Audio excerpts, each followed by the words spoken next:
Baik, kita akan membahas tentang isim.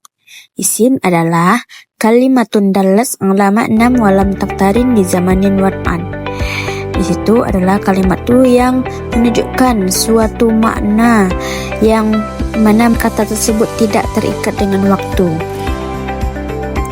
Selanjutnya kita masuk pada tanda-tanda isim.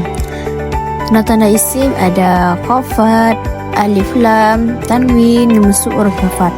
Demikian isim ada 3. Isim berdasarkan jenis ada muzakkar muannas. Kalau isim berdasarkan jumlah ada isim mufrad, isim musanna, isim jamak. Fi'il. Fi'il adalah kata kerja dalam bahasa Arab. Jenis-jenis fi'il ada fi'il madi, fi'il mudhari, fi'il amar. Fi'il madi adalah kata kerja yang menunjukkan kejadian sudah terjadi, itu masa lampau. Kalau fi'il mudhari yang kata kerjanya tuh yang di masa depan atau masa sekarang. Kalau yang fi'il amar itu adalah kata perintah. Contoh fi'il madi seperti kataba, menulis. Kalau fi'il mudhari yaktubu, karena di situ ada ya, huruf mudhara'ah, yaitu alif nun ya ta, di situnya ada ya. Kalau fi'il amar itu adalah perintah. Contohnya bisa kita sebut adalah tutup pintu itu, atau tolonglah, ya kan, unsur tolong. Fi'il juga dilihat dari ada dengan qad, sin, saufa, dan tanis yang sakin. Yang ketiga huruf. Huruf itu tidak bisa dipahami kalau maknanya itu tidak ada sambungannya. Contohnya seperti kalau huruf jar itu kalau ila kemana dia, itu harus ke ilal masjid. Baik, kita akan menjelaskan tentang jumlah ismiyah. Jumlah ismiyah adalah kalimat yang diawali dengan isim. Yang biasanya jumlah ismiyah ini terdiri dari mubtada dan khobar. Seperti yang kita ketahui yaitu mubtada wal ismul marfu'ul ari anil awamilil lafziyati. Itu mubtada adalah isim yang marfu, yang bebas dari amil lafziyah. Maksudnya di sini adalah yang merafakkan mubtada itu bukan amil lafziyah seperti fa'il, naibul fa'il, melainkan amil maknawi, yaitu permulaan saja, ibtida atau permulaan saja. Yang kedua yaitu ada khobar. Khobar yaitu al-khobaru wal ismul marfu'u al-musnadu ilaih. Khobar itu yang disandarkan kepada mubtada. Kalau tidak ada mubtada, tidak ada khobar. Seperti yang kita lihat di sini, Zaidun muslimun. Zaidun itu adalah mubtada, muslimun itu khobar. Bermula Zaid itu seorang muslim. Syarat jumlah ismiyah. Syarat yang pertama yaitu mubtada. Mubtada itu harus berupa ma'rifah, seringkali dengan alif lam, isim domir atau isim isyarah. Dan yang kedua itu khobar, berupa isim jumlah atau serupa jumlah. Yang ketiga itu ada mubtada selalu marfu. Dan yang keempat, khobar juga selalu marfu bila berupa isim. Ada pembagian jumlah ismiyah. Yang pertama itu jumlah ismiyah dengan khobar mufrad. Seperti contohnya itu al-kitabu jadidun. Al-kitabu sebagai isim karena itu ada alif lam, isim yang marfu, al-kitabu. Jadidun itu sebagai khobarnya. Dan yang kedua yaitu ada jumlah ismiyah dengan khobar jumlah. Yaitu contohnya seperti al-baitu fihi kalbun. Al-baitu ini adalah isim. Kenapa dia nggak tanwin? Karena ada alif lam. Dan ada sini dan sini yaitu kalbun. Kalbun ini sebagai khobar. Seperti yang kita katakan tadi, kalbun kalau tidak ada khobar itu yang disandarkan kepada mubtada. Kalau tidak ada mubtada, tidak adanya khobar. Selanjutnya yang ketiga yaitu jumlah ismiyah dengan khobar syifatun musyabahah. Contohnya adalah al-waladu jamilun. Sama seperti tadi, al-waladu isim yang marfu itu sebagai mubtada, jamilun sebagai khobar. Dan yang keempat itu ada jumlah ismiyah dengan khobar jar majrur. Contohnya yaitu al-kitabu alat tawilati. Al-kitabu sebagai isim, alat tawilati sebagai alani sebagai kabarnya. Kan di sini ada alat tawilati. Kenapa dia nggak marfu? Karena kabar itu bukan cuma satu aja, bukan cuma marfu aja. Kabar itu ada dua, yaitu kabar mufrad dan ghairu mufrad. Dan yang sini adalah kabar ghairu mufrad yang tidak nampak, bukan yang tidak marfu gitu.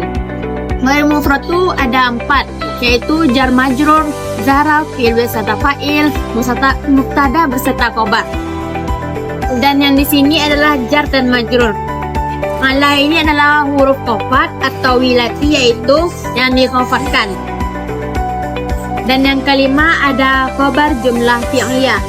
Di sini yaitu at-thalibu sebagai mubtada dan yaktubu sebagai khabar. Aturan penting dalam sini nih, yang pertama yaitu mubtada dan khabar sesuai dalam hal jumlah, tunggal atau jamaknya, dan jenis kelaminnya. Yang kedua yaitu mubtada biasanya diharuskan untuk dimarkahi dengan tanda domah jika berbentuk mufrad. Baik, saya akan menjelaskan di sini yaitu jumlah fi'liyah. Jumlah fi'liyah adalah kalimat yang diawali oleh fi'il, yaitu kata kerja. Keterkaitannya dengan objek yaitu terbagi dua. Yang pertama fi'il lazim dan yang kedua fi'il muta'addi. Fi'il lazim ini adalah membutuhkan subjek agar untuk membentuk kalimatnya menjadi sempurna. Kalau fi'il muta'addi yang membutuhkan objek untuk agar kalimatnya menjadi lebih sempurna. Fi'il lazim di sini yaitu fi'il dan fa'il. Contohnya adalah jalasa Zaidun. Di sini itu telah duduk oleh si Zaid. Jalasa sebagai fi'il madi, Zaidun sebagai fa'il. Dan di sini yaitu fi'il muta'addi. Seperti di sini tuh yaitu fi'il, fa'il dan maf'ul bih. Contohnya yaitu yaqra'u Zaidun al-Qur'ana. Yaqra'u sebagai fi'il dan di sini itu fi'il mudhari. Zaidun sebagai fa'il, yaitu di sini ada isim yang marfu, tanwinnya ada itu marfu, dan al-Qur'ana sebagai maf'ul bih karena dia nasab.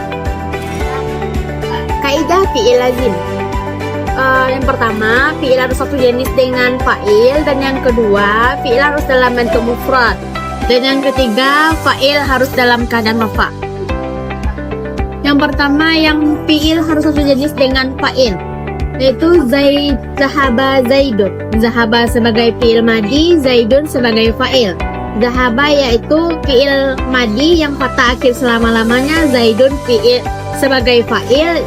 Karena fa'il itu adalah isim yang marfu. Di sini ada tanwin, itu marfu, berarti telah pergi oleh Zaid.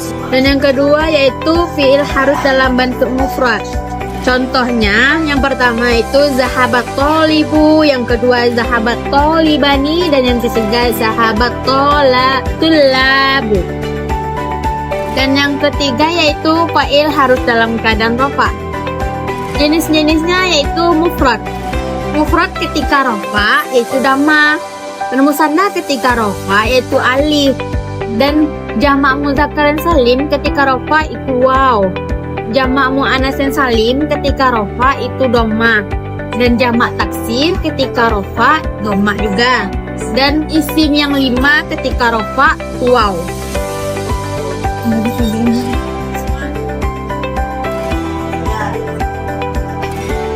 Kaidah fi'il muta'addi. Yang pertama yaitu fi'il harus sejenis dengan fa'il, dan yang kedua fi'il harus dalam bentuk mufrad, dan yang ketiga fa'il harus dalam keadaan rafa', dan yang keempat maf'ul harus dalam keadaan nasab, dan yang kelima maf'ul bih berjenis apa saja. Penerapan dalam kalimat. Di sini ada fi'il, fa'il, dan maf'ul bih. Fi'ilnya yaitu nadhara, fa'il Zaidun, dan syajaratan sebagai maf'ul bih. Nadhara telah memandang oleh si Zaid akan pohon. Karena kenapa di sini Pak? Fi'il karena dia fathah akhir selama-lamanya. Di sini fa'il karena dia adalah isim yang marfu. Di sini maf'ul bih karena dia nasab akhirnya. Baik, saya akan menjelaskan tentang isim domir. Pengertian isim domir. Isim domir adalah kata ganti atau kata ganti yang digunakan untuk menggantikan kata benda, nama orang dalam kalimat. Jenis-jenis domir yaitu ada 3. Yang pertama itu domir mutakalim, dan yang kedua yaitu domir mukhatab, dan yang ketiga yaitu domir ghaib. Kita akan menjelaskan tentang domir mutakalim. Domir mutakalim itu adalah yang ana dan nahnu. Kalau jenis-jenis yang mukhatab itu ada anta, anti, antum, antuna, antuma. Kalau domir ghaib itu ada huwa, huma, hum, hiya, huma, hunna. Domir mutakalim. Domir mutakalim adalah kata ganti orang pertama. Domir mukhatab adalah kata ganti orang kedua, dan domir ghaib kata ganti orang ketiga. Pembagian domir itu pembagian 2 domir. Yang pertama domir mutasil, dan yang kedua domir munfasil. Domir mutasil adalah domir yang bersambung. Contohnya yang domir mutasil yaitu katabtu, itu kamu menulis kamu, karena dia bersambung. Itu ini sebagai domir anta. Yang kedua domir munfasil. Domir munfasil adalah kata ganti yang berdiri sendiri dan tidak terkait dengan kata lain. Domir ini dapat digunakan sebagai subjek atau objek dalam kalimat. Domir munfasil ini yaitu yang tidak bersambung. Contohnya ana mudarrisun, huwa tabibun. Pembagian domir berdasarkan jumlah. Yang pertama mufrad itu tunggal, dan yang kedua musanna ada 2, yang ketiga jamak yang banyak. Yang mufrad ini contohnya adalah huwa, hiya, anta, ana, anti. Dan yang musanna contohnya itu huma, antuma. Dan yang jamak contohnya hum, hunna, antum, antuna.